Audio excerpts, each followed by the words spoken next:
Hi everybody, welcome to our webinar. We're glad to have you today for episode 3 in our retrofit series. This episode is going to be on the 5 essential upgrades to your home to help you save money on your bills. This is it's part of our series in hold on a second. It's part of our Resi's retrofit revolution, and for us at Resi, we believe the best time to upgrade your home, the best time to retrofit your home is when you're extending. So we're here to hopefully bring you on this here journey of ourselves, educate you on the benefits of retrofitting your home while extending. And my name is Mark Hood. I am the head of architecture at Resi. I've been here for about 4 or 5 years, a long time. I manage about 30 or 40 cracking architects and designers and consultants. And my responsibility is the team, the product, the quality, and getting this retrofit cause out there. It's nice to meet you. My name's Oliver. I'm an architect and I'm also studio manager here at Resi. So I manage a team of designers, architects, technicians, ensure the quality of the studio, and help support and oversee on the more architectural side of things. Oliver is the best in the business. He's loved by all, a fountain of knowledge. So hopefully we can give you some good information today. And what we'll do at the very end is we'll have a bit of a Q&A. So if you have any questions, put them in the chat and we'll go through them at the end in about 20 minutes time. So, and before we get started, we do this every single webinar and it gets a really great response.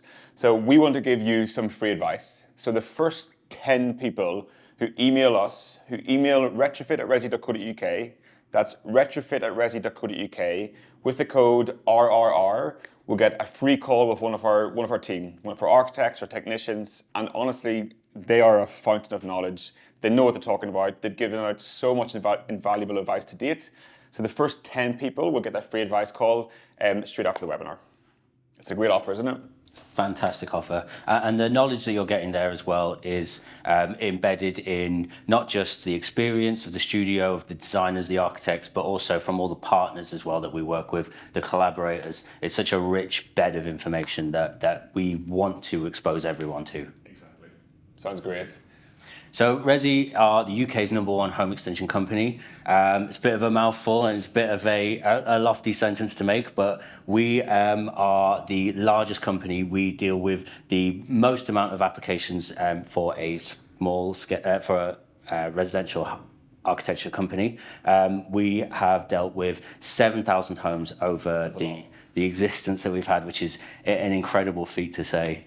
Yeah, and we really just Our aim at Resi is to just demystify this. Demystify the home extension process, try and make this less confusing so you know who to trust, who you should pay, what is good, what is bad, and it's been a long 5-6 years, but 7,000 homes extended is a mean feat.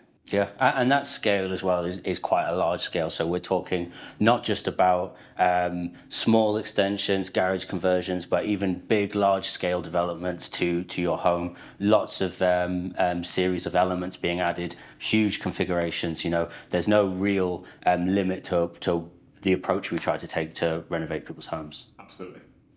So, and the revolution, we talk about this every single webinar.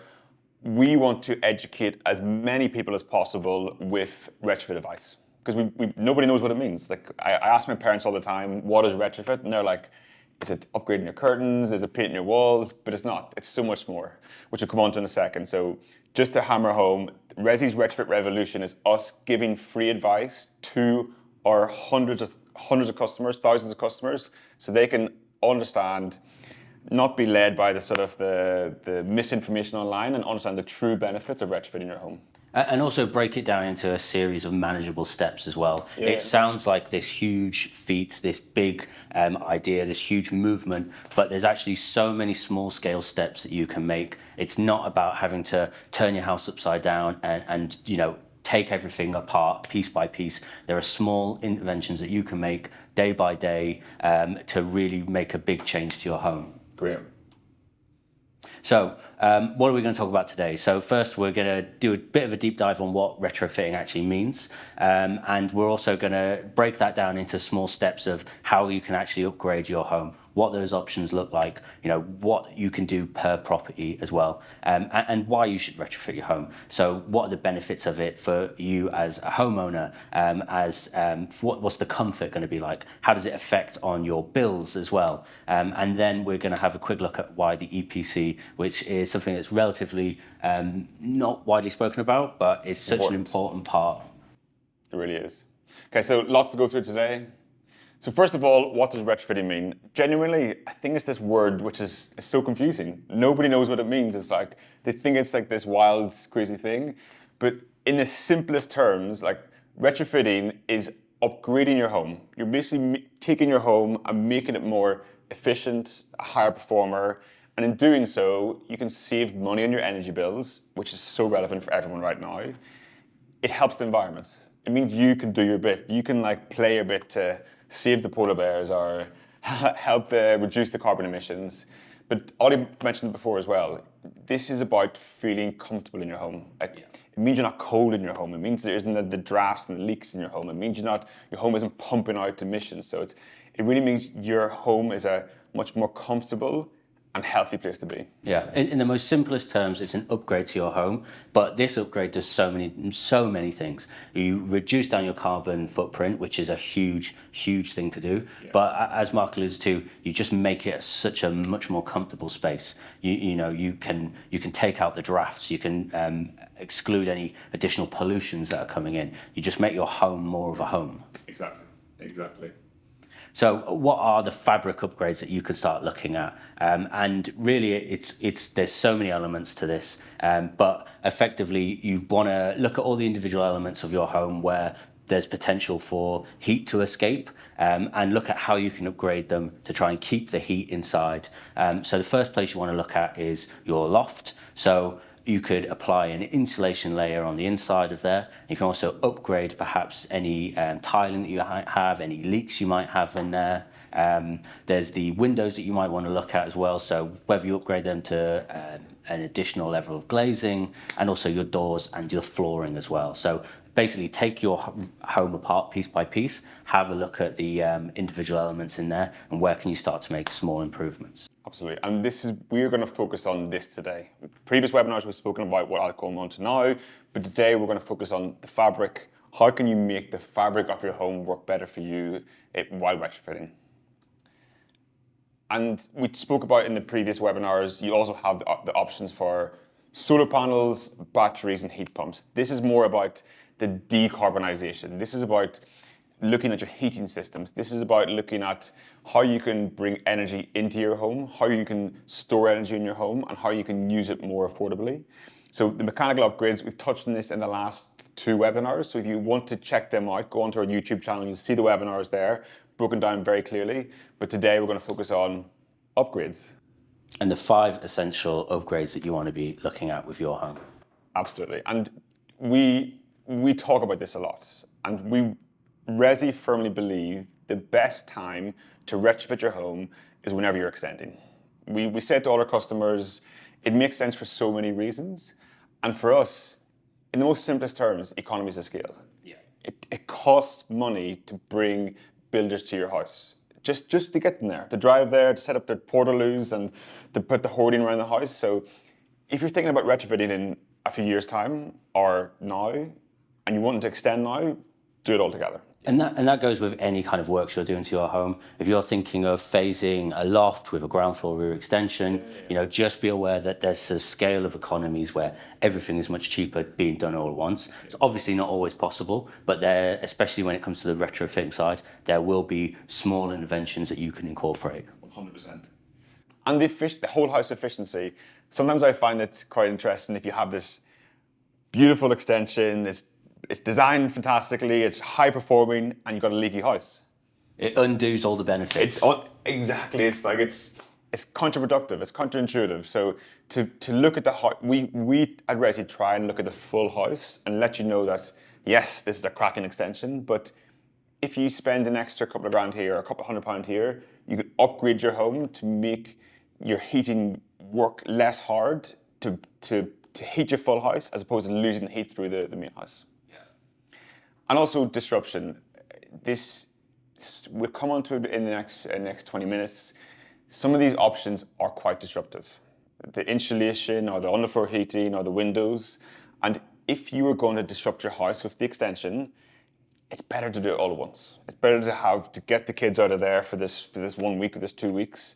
It's better to get your family out of there and just hit it all at once, as opposed to bringing all the dust, the noise, the dirt back years after you've done it for your extension. We really shouldn't be saying it, but like extending your home is stressful. Like there is a lot of stress that comes with it. And so by disrupting the works all at once, you're making your life easier. You're not dragging this out, and you're not then having to think about what that dust is going to be doing to you over a much longer period, whether you need to find somebody else to stay, whether you've got to pack the bags and go stay at the in-laws, at the parents' house, or whatever it might be. You know, anything you can do to make your headspace better in this scenario is so key. 100%. And the last one's property value. So upgrading your home, it adds value. If you're on a street and you've got one house which has it's got a nice extension, but the EPC rating's low because it's not retrofitting, and your house is this high-performing house, it's got all the bells and whistles, there is added value to that. So you will save money on your bills, you will improve your home comfort, you will help the environment, but you will also increase your property value. If someone wants to buy a house and you've got solar panels or good wall insulation or a heat pump, it looks good. And there's certain things you can add to your house that are obviously going to improve the value, like solar panels. But if you're just improving the stock of your house as well, if you're making the walls more robust, you know, removing damp, these kind of things, of course the house is going to be much more longer lasting. And then if you are to sell the property on and you have a survey being done, there's less chance of there being any issues with the property. So all in all, just makes the house so much more robust for you and for the next person. For me, it's obvious. It's just like, that's what I'm like, it makes so much sense. Consider retrofitting whenever you're extending your home. That's it. Okay, so should we go into the five points? The 5 points, first point is external wall insulation. So first point and second point are insulation based, and first we're going to focus on external insulation. And so for me, there's no right or wrong around which one you're looking at, whether that's an internal or an external, but it's a general rule of thumb. If you have a house that is a very old house that does not have a cavity wall, so i.e. it's a thick construction, then you probably want to go for an internal insulation. And that is because you have an easier chance of heat going straight into the brickwork and disappearing. And so if you do have a cavity, then you perhaps want to look at an external insulation. Now, why is this a bonus? So A, it's going to reduce down your bills, and it's also going to reduce down your carbon footprint, which is a huge, crucial element to keeping your house much more sustainable, much more enjoyable to live in, and also there's no restriction really on the external materials. So when you're applying an external insulation, it's this polystyrene material that goes up the outside of the building, and then you can place any kind of material over it that you want. So basically, if I've got like a brick house, a terraced house, I can add insulation to the outside and have the exact same brick finish after that. It basically wraps the entire external facade, and you can have a brick slip material that looks a brick in any type of material you want. So let's say you have an old clay red brick, you can change that to a London stock brick, for example. You can have a render, you can even have like a timber cladding. There's so many options available to you. And as I kind of allude to, it's this one continuous layer. It's this thick barrier that helps to insulate and trap the heat in as much as possible. So it's a real bonus. It makes so much sense. And I feel like you're protecting so much heat loss by just having that continuous blanket around your house. Instead of being at home, wrapping yourself in a blanket, you incorporate the whole house in this blanket. You get to keep the same materials which are there, so that helps with planning. And is it thick? Is it like, how much is the build-up? So build-up's usually somewhere around 100 mil additional for the total build-up. One thing to consider is that the more heat you keep inside the building, obviously the higher the moisture level is going to be inside the building, because moisture sticks to heat. So you do want to consider how can that moisture escape. Any competent builder who's worked in this type of material before will have great solutions to that. So you can have a non-mechanical solution, which would be a brick air vent, or you could look at a mechanical solution like a heat recovery system. And that's something that will extract the hot airs, such as like cooking, out of the house. and pump in nice fresh air as well. So it creates basically a much more enjoyable environment, a much more sustainable way of living. You know, it's nice and cool during the summer, and it's nice and hot during the winter. Nice, I really like that. And costs, what is the rough cost? So for an external installation, it's slightly more costly than an internal installation. So that's somewhere between 10 and 15,000 for the external, somewhere between 5 and 6,000 for the internal on a typical sized house. So it is a little bit more costly, but it does mean that it goes on the outside of the house as well. So you keep your inside space, which is key. However, it does require planning permission. Yeah. Do you know, I was speaking to a few of our heat pump companies. And one of the big benefits of external wall insulation is you can actually have, if you wanted a heat pump and you're upgrading your external wall insulation, it actually means you need a smaller heat pump. And a smaller heat pump means quieter, cheaper. You may not need planning. You may not disturb your neighbors. So they actually, whenever you start looking at these together, like external wall insulation and a heat pump together, they complement each other. It means you will continue to save money. You will spend less money on a heat pump, and it just makes sense as a bigger picture view. Yeah, yeah. And there'll be so many other more benefits to this as well. So moving on to the internal installation as well. So what this allows you to do is retain the external character. So if you do have any nice detailing, if you're in a conservation area, maybe a listed house, you know, that helps you keep all of the external character that you have. And as mentioned, it's the cheaper solutions, because if you imagine the external facades, you're having to put scaffolding up to get the first floor, or maybe a second floor if you have that. But internally, it's much easier of a solution to do. And it doesn't require planning permission. Yeah. So fantastic. Love that there. And I guess it's, for the external wall insulation, you cover the whole house. This is just certain walls, is that correct? Yeah, so this will just be the internal walls. And so perhaps this is a bit of a negative about it. You can open yourself up more likely to thermal bridging. So thermal bridging is basically where the cold is able to come in through certain gaps in the construction. And so if you imagine where your floor meets your wall, there is going to be the potential for a thermal bridge for the cold to get through. Yeah. Whereas if you have a full layer on the outside, you obviously don't have that issue. So it's not as efficient as external wall. It's cheaper, it's less planning, but it's not as efficient as a full wrap of the building. Correct, yeah. Makes sense. And as well, it does reduce down your internal floor area. Of course. So, you know, we could be talking anything from 50 to 90 mil off of the wall, which is, you know, quite small, but it does add up depending on the size of the house. I guess if you live in so many of our customers, they're looking to add space for their growing families. Space is invaluable in London and across the UK. So if you're in let's say a normal sized house, maybe that space is important to you. But if you're blessed with these large houses in the Cotswolds or in somewhere else beautiful in the UK, you got so much space.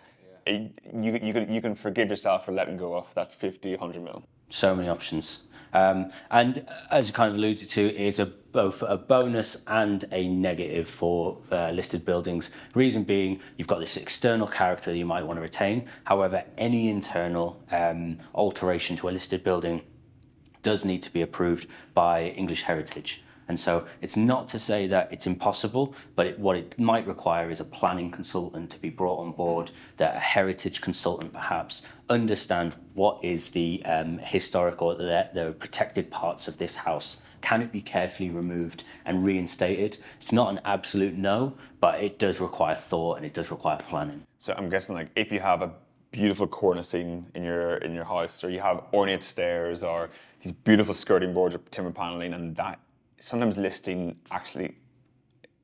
buildings mention that in the listing. Exactly. And that's when it'll become difficult. Yeah, yeah. And it's not impossible, but it's just good to know where the listing retains to with your property. Makes sense. Right, so next we have underfloor heating, and I feel like this is sexy. People want underfloor heating, and it for us, if you think about energy first, it actually is a much more energy efficient way to heat your home with underfloor heating than with a radiator. because it's more evenly spread. It's spread your distribution of heat across a full floor plan, as opposed to just by the window or just on one wall. It means that your boiler, your heat pump, your heating, whatever your heating system is not working as hard to heat your home. And what does that mean? Money. You save money. It means your heating's on less time during the day, or it means it's not as powerful, and you still feel the same heat. So from a energy efficiency and performance side, underfloor heating will work better than your typical radiator. Yeah. But we always say with underfloor heating, you have water and electricity. Electric underfloor heating, I try to avoid. Maybe if you live in a small flat, you want to do a bathroom, or you have a small space, and you tight build-ups potentially. But the best way to have underfloor heating is by using the water straight from your heating system. Much more efficient, much more easy to control, a better spread of the heat. So again, it works much better than the radiators. And is there any size restriction that you would advise on that as well? So some people, it depends. Some people want to consider a full house. They would say, I want my whole house to be underfloor heated. And it depends on how much work you're doing to the house.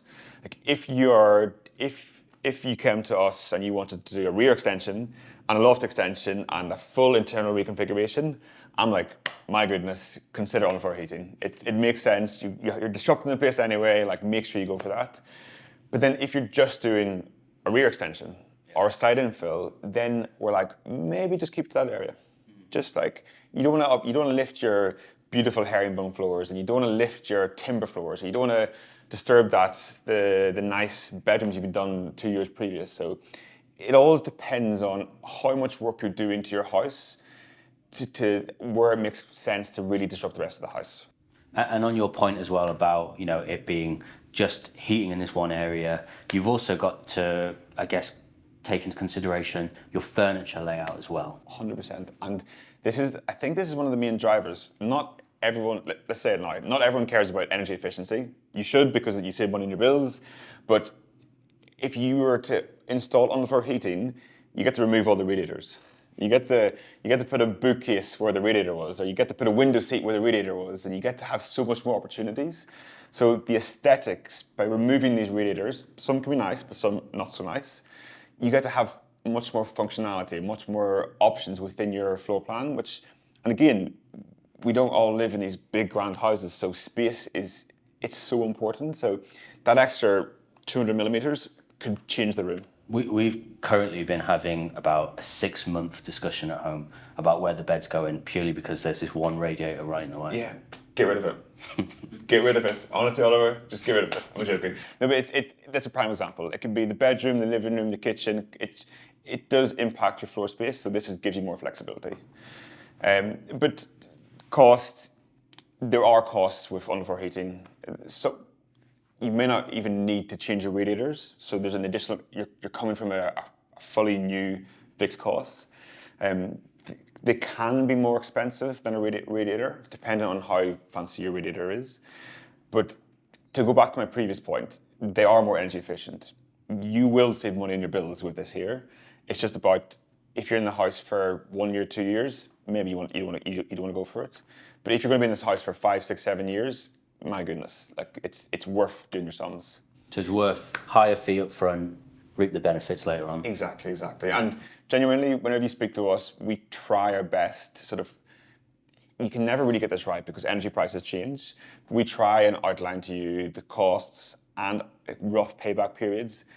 Payback periods with fabric upgrades isn't always the most accurate because of changing heating costs, and it's not as easy to control, but there are benefits to it there in the long run. And on the complexity piece, it depends on how much work you're doing. It really does. So this can be super straightforward.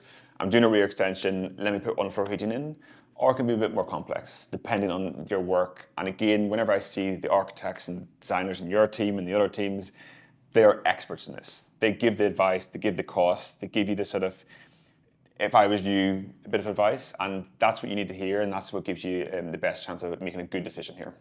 Yeah. Underfloor heating, that's it covered. Leaky windows. Tell us about leaky windows, Oli. So there's a couple of different options that you have with leaky windows. Basically, So 30% of all heat loss in your home comes from windows and doors, which is a staggering amount of That's huge. loss. And if you have a much older property, which we have a lot of here in the UK, with single glazing and properties from over 150, 200 years ago, then that number can increase all the way up to 50% as well. So there's a huge amount of heat loss that we generate through both windows and doors with gaps, single glazing, etc. And so there's quite a few different options that you have available to you here, some more expensive than others. So obviously the first most obvious one is just replace the windows. Rip them out, find newer, more modern casements, triple glazing if you can afford the luxury of it. It is going to reduce down your energy bills. It's going to create a much more enjoyable living space. It's going to create a much more sustainable home as well. It's obviously a much more expensive one, but if you're talking about how to get the best retrofit in terms of updating your windows, that's the one. I feel like I've lived in houses. I've been in houses where it's single glazing, and it affects you. It affects you as a person. It affects you if you're sitting there and you feel the draft in your neck, or you're walking to the shower in the morning and it's just so cold. Like it's hard to feel good in that sort of place space. And I think like this for me is, you can replace your boiler or you can add solar panels, but for me this is one of the fundamental things to upgrade your home so you can really get true enjoyment from your home. Absolutely. And obviously that is a luxury, that is an expense. It is, I agree. And there are cheaper solutions out there as well. So you can look at window films, which are these films that you stick to the glass of the casement. And what they're able to do is they're able to stop the heat losing and to stop the heat escaping through. And they also help prevent solar glare as well. So they, again, can keep your home nice and warm in the winter and nice and cool in the summer as well. Now, it's a much more, longer lasting result, because you don't really want to be changing that. But these types of films that you can add to the windows really do go a long way. Nice. And a similar option as well is your insulated curtains and blinds. So perhaps a little bit more practical because you can, open them, close them. But again, they do a very similar thing to help trap the heat in and keep out the heat when you don't want that in there. And perhaps the cheapest and the most easily accessible option you have here is weather stripping or caulking up the seal of your windows. So if you do have an old casement, you perhaps are not in a position to change it, or you have plans to change it in 6 months' time, you're going through the design process, but like you say, it's just too unenjoyable. You can make changes right now. So you can apply some weather stripping, which is basically a seal that you add on the inside of the frame. It will prevent the cold breaking in. It will prevent, pollutions also getting in. If your frame has cracks in it or there's gaps in the timbers, you can caulk them up. You can make them a lot more robust. And most windows will have a seal on now anyway, even UPVC ones. But if it's a UPVC from 10, 15 years ago, the seal might be a little bit old, it might be a little bit out of date. Just replace that. It's a very cost-effective way to just improve the quality of your living space. I love this. Because you have leaky windows, and the most obvious answer is replace them. But not everyone has the luxury of the money, the cash to replace the windows. But what you have here is 3 really easy, really straightforward things. They're going to cost hundreds of pounds, not thousands of pounds. Yeah. And you can make an immediate difference. I don't think this is long term, but you can make an immediate difference to your home by, if you feel that air coming through your window seal, there's obviously something wrong there, and you can do a quick fix. So you don't need to spend £5,000. You spend £500 or £50, and you still get to make good these leaky windows. Yeah, and the best thing is you can do it right now. You're having a conversation with your designer, your architect, your builder, whoever it might be, but you can literally just pop into the shops now, purchase some of this and make that change today. And as well, if you are going to look at replacing the entire windows, if you are in a conservation area or if you're not changing them like for like, you will have to go down a planning permission route. Those plans. But check with your architect who you've appointed. They're the best person to give you advice. They're the right source to lead you in the right direction. Great stuff. So I guess it follows quite nicely on from them sort of the more affordable options with windows. There are things that we can do in our homes which don't cost thousands of pounds. Yeah. They are much more affordable, and you can still, maybe you're not going to save hundreds of pounds on your bills, but if you save £50 over a year, it's better in your pocket than the energy company's pocket. Exactly. And for us, we went through this year, LED lights. Like these lights, they actually do make a difference. Sometimes you're quite shocked by that, but you change all the lights in your property, your bills will be reduced. And it's an immediate result as well. And maybe £15 a month, but my goodness, £15 a month. I'd take it. I'd take it. I'll have a nice sandwich every week for a month. Like, my goodness. Draft protectors. It's so similar to the previous Leaky windows. You can do short-term fixes to like draft the areas of your property. If it's the roof, if it's your walls, windows, doors, there are short-term fixes to basically block the drafts up. Yeah. And honestly, it can be so affordable. You can go a bit more deeper, and if you want to really look at it, speak to a builder, speak to ourselves, but there are quick fixes to just stop them drafts coming through. There are quite invasive solutions where you are perhaps blocking up a hole that's in the roof, but also, it goes down as simple as just buying a draft excluder, putting it under the door. You will make a big difference. 100%. And the glazing it can be expensive to replace. And also with listed buildings, it can be even more expensive to replace. I've lived in a house recently where we put a secondary layer of glazing on the inside. Super affordable. You stop the noise, you stop the heat loss. It supports you getting your building too hot as well. So your secondary glazing, it doesn't always look great. It can, if you can get it where you don't notice it, that's great. As opposed to like thinking it looks good, but it can be a really affordable way to supporting your energy efficiency of your house if it's like a listed building or conservation area as well. And I really like that idea about the comfort of the home and how you're potentially protecting the noise as well. 100%. I've also lived in a property with this secondary glazing, busy high street above a kebab shop, and you'd expect to hear all the noise, all of the people pouring out the pubs, and it's perfect. It's you. Exactly. And then the smart thermostatic controls. It's basically smart controls, and I'm guilty of this. You put the heating on all day on Sunday on your boiler. You go to work Monday, and the heating's on all day Monday. It's a waste of energy, an absolute waste. And these smart thermostatic controls mean from your phone you can say what time the heating should be on for each day of the week. It is guaranteed to save you money because you're in control. You're in control at the touch of your phone. There are some nuances of like, is your property suitable, which you need to like check out, but it is a really great way to be in full control of your heating. It does feel a bit strange. It does feel a bit strange. And then the last one is water saving devices. Again, like this isn't going to save you hundreds of pounds or thousands of pounds, but you can install water saving devices below your sink to your tap, low pressure taps. It will make a difference.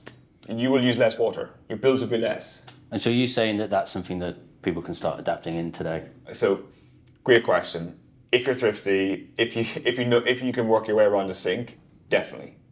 But if you're not confident, check YouTube, check a professional, speak to ourselves. ChatGPT. I honestly believe you can do most things on YouTube. And with these water saving devices, they're so straightforward, and it could save you again £10 a month. £50 a month, and again, better in your pocket than the big companies.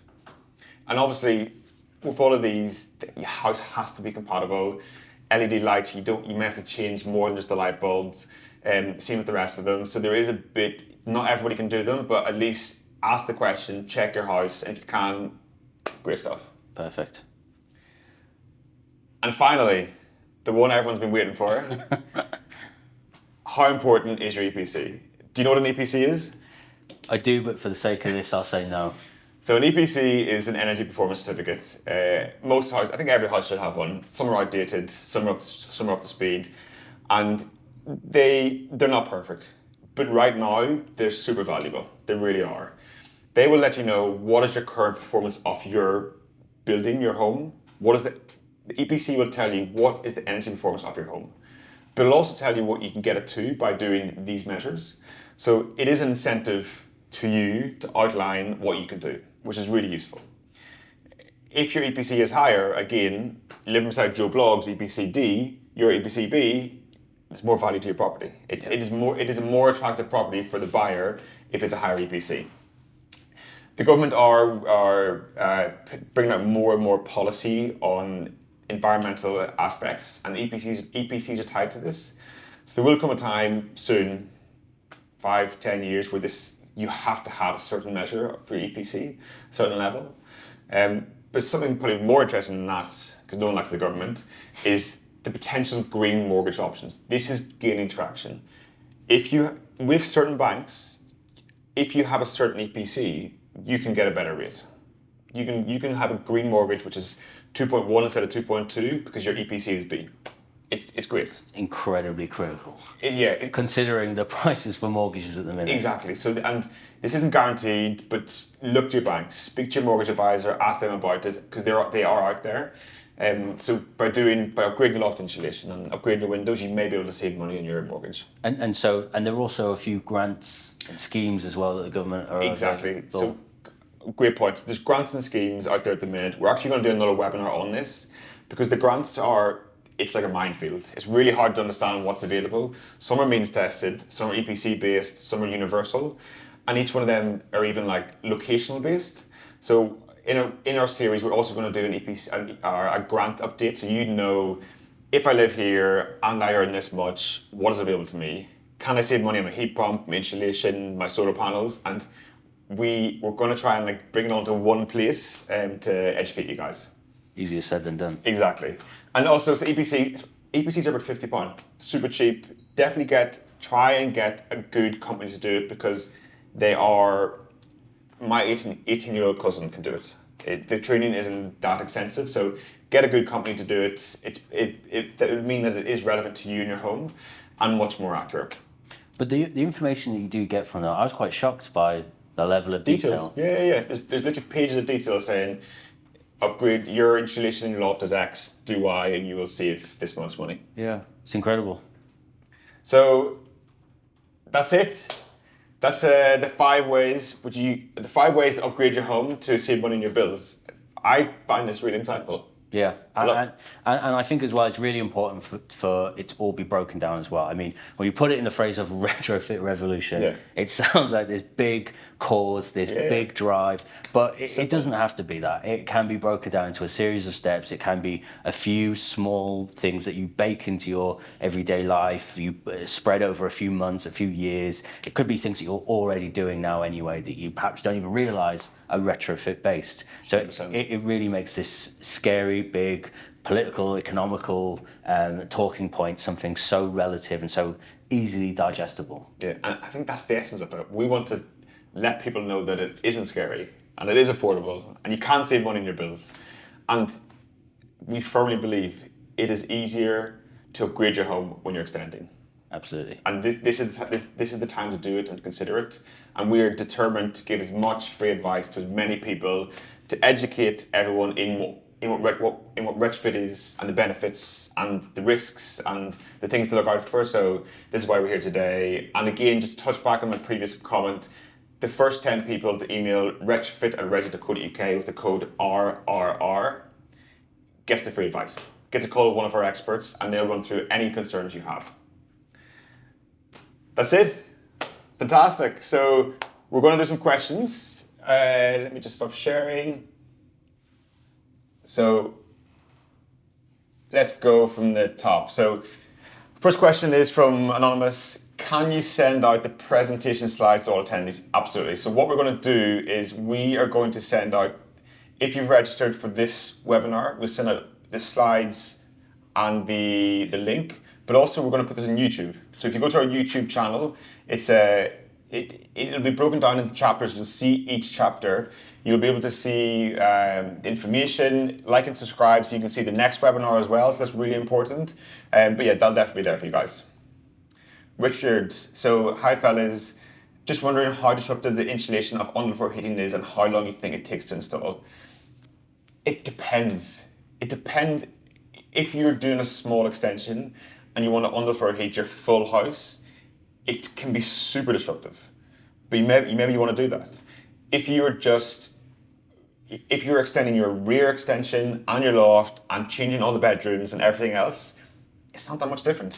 You're disrupting it anyway, so you may as well get stuck in. The best way to consider disruption is by thinking about how many different areas this floor is going to touch. So if you are completely ripping out the back of your house, you're creating a big open plan, likelihood is that all of these floors are going to need to be reconsidered. If you're basically adding in something almost like a conservatory to the end, there's going to be very minimal disruption to the rest of the house. And so it doesn't really make too much sense to be adding it there. So, do think about the bigger context of how does this floor fit with the rest of my house?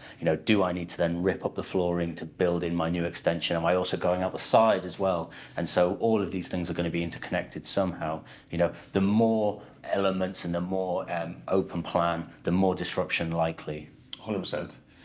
So the next one is, are there professionals out there who can cheaply seal the windows for you?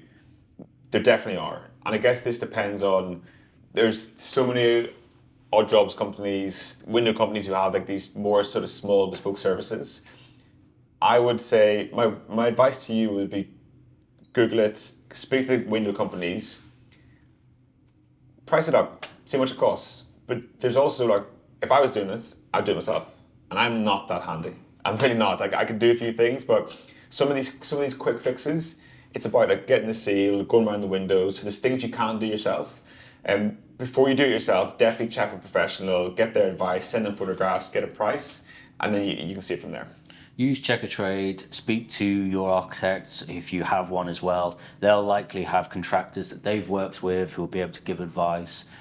There's so many people in the building industry who know other people as well. And so even if your builder doesn't do it or your architect doesn't have a builder that does it, likely is they'll know somebody who does do it. I myself was having a conversation with a plumber yesterday who signposted me to a different company purely because he said, do you know what, I'm not right for your service, but this person is, you should go speak to them. And it was the friendliest, best advice that I'd had in a long time. So, don't be afraid to just reach out to different people as well. Even if they don't do it themselves, they might know someone who does. Good stuff. So Nicholas Harris, how thick should roof insulation be? So it really depends. So roof insulation on top of an extension, it can be anything from 120 millimeters, give or take 10 millimeters. So about this much.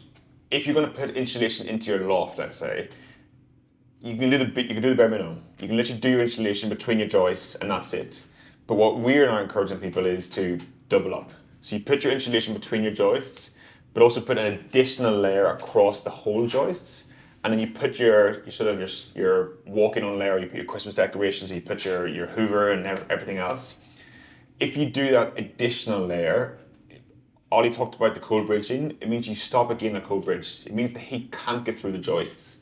So whenever we want to retrofit homes, it's definitely, we've seen houses where the insulation is 30 years old and it's useless, it's crap. So replacing that is a good start, but doing an extra layer on top of that it really is invaluable.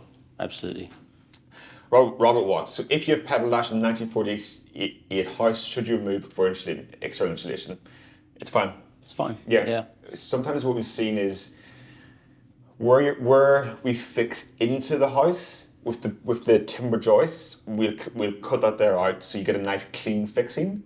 So putting timber up against pebble dash, it doesn't really work. But that's every meter. Every single meter you'd have that there timber, but the actual pebble dash, it can stay. It's doing a little bit. So it works for the property. So yeah. Yeah. Depending on the property, it's likely there'll be some form of intervention, but to take the entire facade off, absolutely not. It would be a big waste of time, big expense, not necessary. Frank, webinar is so good. Thank you very much, Frank. That's very kind of you. Richard, hi. If I want to install insulation, etc., do internal works to improve energy efficiency, but I don't want to do an extension, can you help? We can give you advice. We can definitely give you advice. And we work with quite a few market-leading companies this year. So our builders, cracking set of builders who customers come to us and say, I want to insulate my home, I want to do X, Y, and Z. We'll give you the sort of the outline advice and send you to some of our cracking builders who are vetted and they can help you. If you wanted to do something like a heat pump, we've got a couple of cracking heat pump companies. If you want solar panels, we've got the best solar panel company in the UK, Heatable. So honestly, if you wanted to get advice, give us a call. Most of our customers have extensions, but we're always here to give advice. At Resi as well, like our main goal outside of this is to be this center point of all construction works for your home. So even if you're not going down an architectural route with us in terms of traditional drawings, planning permission, etc. You can speak to us to help find you a builder, help find you an engineer, help find you a SAP calculation specialist. There's so many different off routes that we can help support you with. Yeah. Anything to do with a home renovation, we like to have some kind of skin in the game, and we want to help other people. Exactly. We're good guys, aren't we? Try to be. So would it not be better to use Which Trusted Trader than Check a Trade? Which is fantastic. Which is like the creme de la creme. You have to hit a certain higher level of criteria to be a Which Trusted Trader. But Check a Trade is good. Check a Trade, it's all about the reviews. If you see someone on there who's got 50, 100 cracking reviews for the thing you want to do, like I back that. I trust that there. So and which is the they may be a premium with the Which Trusted Trader. So yeah, I'm all about the visual presence online with the reviews, and if they have good reviews, like my goodness, go for them. And Federation of Master Builders as well. There's so many different groups for you to reach out to as well. So Robert, can you have underfloor heating beneath house with floorboards on ground floor? So interesting question. So it really depends on what type of floor you have. So in a lot of houses you have if you lifted up your floorboards on your ground floor and you had a timber suspended floor. So you have basically timber joists and they were supporting your floor. Beneath that there's a gap of like 0.5 meter. That's a really, I'm gonna say easy, it's a really robust way to put your underfloor heating between the joists. You put the pipes between the joists, you put your floor on top, you insulate below, and it means that you can add underfloor heating to your ground floor without changing any height. If you have a concrete slab, it's a bit different. So if you have a concrete slab, you can't go below that. Like that's going nowhere. So you'll need to add the underfloor heating above that. And what that means is your doors will need to be cut. Your stairs could be different as well, because your stairs have to have even threads or even treads the whole way down. Your transfer between inside and outside, all of them thresholds have to be reviewed. So it really depends on your floor. And honestly, by knocking your floor, you know. If you knock your floor, it sounds hollow. If there's air vents to the front of your house, you're flying. Oh my goodness, you can do that there very quickly. If it's a solid floor, concrete floor, a bit more difficult, a bit more costly, a bit more disruption. So it really depends on what you have there. And if you are going to try and remove that concrete, you are going to dig down, think about the route of getting that out as well. If you're a terrace property, there's only one way for it to go out, which is through the front door likely. Whereas if you have that side entrance, it could be a little bit easier. So anytime that you're excavating in the house, do think, where is this backfill going? Exactly. So can mold and dampness be stopped? Definitely by having internal insulation and need to go for outdoor. Which one's more effective? It's a difficult one to give you a definite answer on. Basically, if you go with an external insulation, what you're doing is you've got a better chance of wrapping the entire skin of the building. So you do stop heat losing through junctions where you have floors and walls meeting, or perhaps where you have a porch roof building into the front facade as well. However, there's no way of saying this is going to be the one that stops damp, because houses are designed to be lived in for 100+ years. There's nothing to say that something might happen later down the line. Plus as well, what you have to consider is when you are doing an external insulation, you might have an SVP pipe down the back of the house. Being able to then get the insulation all the way around that, you're likely going to have some kind of cold going through. Yeah. So in one way, you're doing the best you can to prevent heat loss. But the other side of it is that you've got all of the additional heat inside, which is then generating more moisture. So just by living inside that space, the oxygen that you're producing, you're creating damp as well. So you can prevent the damp and the cold air from coming in, but you also then just need to think about how you manage it. So like I say, there's mechanical interventions, there's non-mechanical interventions. It depends on the house, it depends on the build. Your builder will be able to give you the best advice, or speak to your architect as well, depending on what kind of system they're designing for you. Yeah. But if you are going with a non-mechanical version, you could look at an air brick, for example. That does the job 9 out of 10 times, or you might want to look at some kind of heat recovery ventilation system that can sit up in your loft, can draw all the moisture out and pump it straight out as well, and keep circulating in cleaner air. It's very extreme, and it's not necessary 100% of the time. But like I say, there's no 100% way of stopping it. It's just about, consistent remedies used and exercised over time. Yeah, and I think in the most simplest terms, buildings need to breathe. Yeah. They're these living systems, and if you do block up every single opening and orifice, it becomes this it struggles to breathe, and that's where you get mold and damp. And what I would say is that in Resi's processes, you'd design your house, you'd add insulation, you'd come into our building regulations team, the most technically gifted team I've ever seen in my life. They know everything about this. And they'll tell you straight, they'll be like, you need a membrane here, a damp-proof membrane or a breathing membrane. They say you need to have something more mechanical because the building's so old and it needs to breathe. So these technical questions are very house specific. And when you get to our technical team, they would tell you very clearly what you need, the costs, and what your options are. Is so-called superfoil any good for insulation? Superfoil, they're very, every type of insulation has a different benefit. And some of these, depending on the height you have, if you need to have a smaller insulation to get through your regulated headspace, if you need to go for high performance insulation to meet the requirements for the full house. So every insulation can be good, but specific for the area.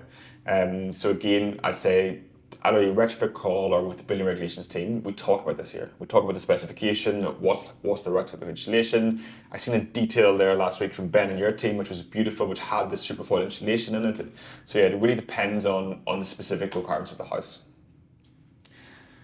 What types of form of contract should be used for an extension, a dorm, or a full house?